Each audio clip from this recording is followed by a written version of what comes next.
Frankenstein, or the Modern Prometheus, a book by Mary Shelley, read for you by Weirdo. Chapter 1.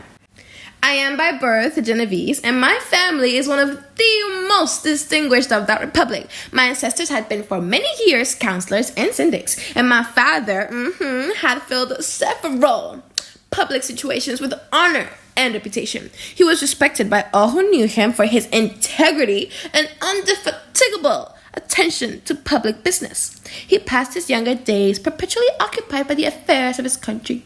A variety of circumstances had prevented his marrying early, nor was it until the decline of life that he became a husband and the father of a family. As the circumstances of his marriage illustrate his character, I cannot refrain from relating them. One of his most intimate friends was a merchant who, from a flourishing estate, fell, through numerous mischances, into poverty. This man, whose name was Beaufort, was of a proud and unbending disposition, and could not bear to live in poverty and oblivion in the same country where he had formerly been distinguished for his rank and magnificence. Having paid his debts, therefore, in the most honorable manner, he retreated with his daughter to the town of Lucerne, where he lived unknown and in wretchedness. My father loved Beaufort with his truest friendship and was deeply grieved by his retreat in these unfortunate circumstances. He bitterly deplored the false pride which led his friend to a conduct so little worthy of the affection that united them. He lost no time in endeavoring to seek him out, with the hope of persuading him to begin the world again through his credit and assistance. Beaufort had taken effectual measures to conceal himself, and it was 10 months before my father discovered his abode. Overjoyed at this discovery, he hastened to the house, which was situated in the mean street near the Rue.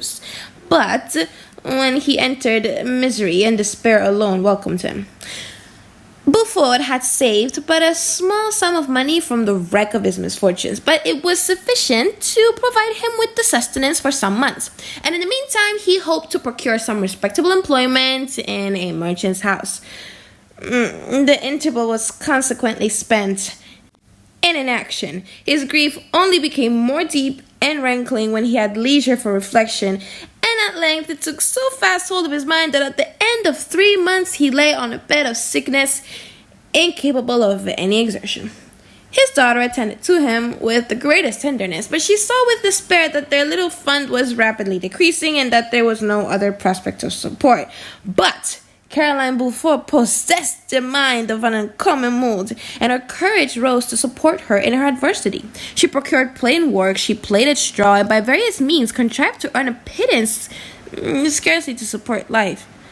But several months passed in this manner. Here her father grew worse, her time was more entirely occupied in attending him, and her means of subsistence decreased, and in the 10th month her father died in her arms, leaving her an orphan and a beggar. This last blow overcame her, and she knelt by Beaufort's coffin, weeping bitterly, when my father entered the chamber. He came like a protecting spirit to the poor girl who committed herself to his care, and after the interment of his friend, he conducted her to Geneva and placed her under the protection of a relation. 2 years after this event, Caroline became his wife. There was a considerable difference between the ages of my parents, but this circumstance seemed to unite them only closer in bonds of devoted affection. There was a sense of justice in my father's upright mind, which rendered it necessary that he should approve highly to love strongly. Perhaps during former years he had suffered from the late discovered unworthiness of one beloved, and so was disposed to set a greater value on tried worth. There was a show of gratitude and worship in his attachment to my mother, differing wholly from the doting fondness of age, for it was inspired by reverence for her virtues and a desire to be the means of, in some degree, recompensing her for the sorrow she had endured, but which gave inexpressible grace to his behavior to her. Everything was made to yield to her wishes and her convenience. He strove to shelter her, as a fair exotic is sheltered by the gardener from every rougher wind, and to surround her with all that could tend to excite pleasurable emotion in her soft and benevolent mind. Her health, and even the tranquillity of her hitherto constant spirit, had been shaken by what she had gone through. During the 2 years that had elapsed previous to their marriage, my father had gradually relinquished all his functions. And immediately after their union, they sought the pleasant climate of Italy and the change of scene and interest attendant on a tour through that land of wonders as a restorative for her weakened frame. From Italy, they visited Germany and France. Their eldest child, was born at Naples, and as an infant accompanied them in their rambles. I remained for several years their only child. Much as they were attached to each other, they seemed to draw inexhaustible stores of affection from a very mine of love to bestow them upon me. My mother's tender caresses and my father's smile of benevolent pleasure while regarding me are my very first recollections. I was their plaything, their idol, and something better, their child, the innocent and helpless creature bestowed on them by heaven, whom to bring up to good, and whose future lot it was in their hands to direct to happiness or misery, according as they fulfilled their duties towards me. With this deep consciousness of what they owed towards the being to which they had given life, added to the active spirit of tenderness that animated both, it may be imagined that while during every hour of my infant's life I received a lesson of patience, of charity, and of self-control, I was so guided by a silken cord that all seemed but a one train of enjoyment to me. For a long time, I was their only care, but my mother had much desire to have a daughter, but I continued their single offspring. When I was about 5 years old, while making an excursion beyond the frontiers of Italy, they passed a week on the shores of the Lake of Como. Their benevolent disposition often made them enter the cottages of the poor. This, to my mother, was more than a duty. It was a necessity, a passion, remembering what she had suffered and how she had been relieved, for her to act in her turn, the guardian angel to the afflicted. During one of their walks, a poor cot in the foldings of a veil attracted their notice as being singularly disconsolate. While the half-clothed children gathered about it spoke of penury in its worst shape, one day, when my father had gone by himself to Milan, my mother, accompanied by me, visited this abode. She found a peasant and his wife, hard-working, but down by care and labor, distributing a scanty meal to 500 babes. Among these, there was one which attracted my mother far above all the rest. She appeared of a different stock. The 4 others were dark-eyed, hardy little vagrants. This child was thin and very fair. Her hair was the brightest living gold, and despite the poverty of her clothing, seemed to set a crown of distinction on her head.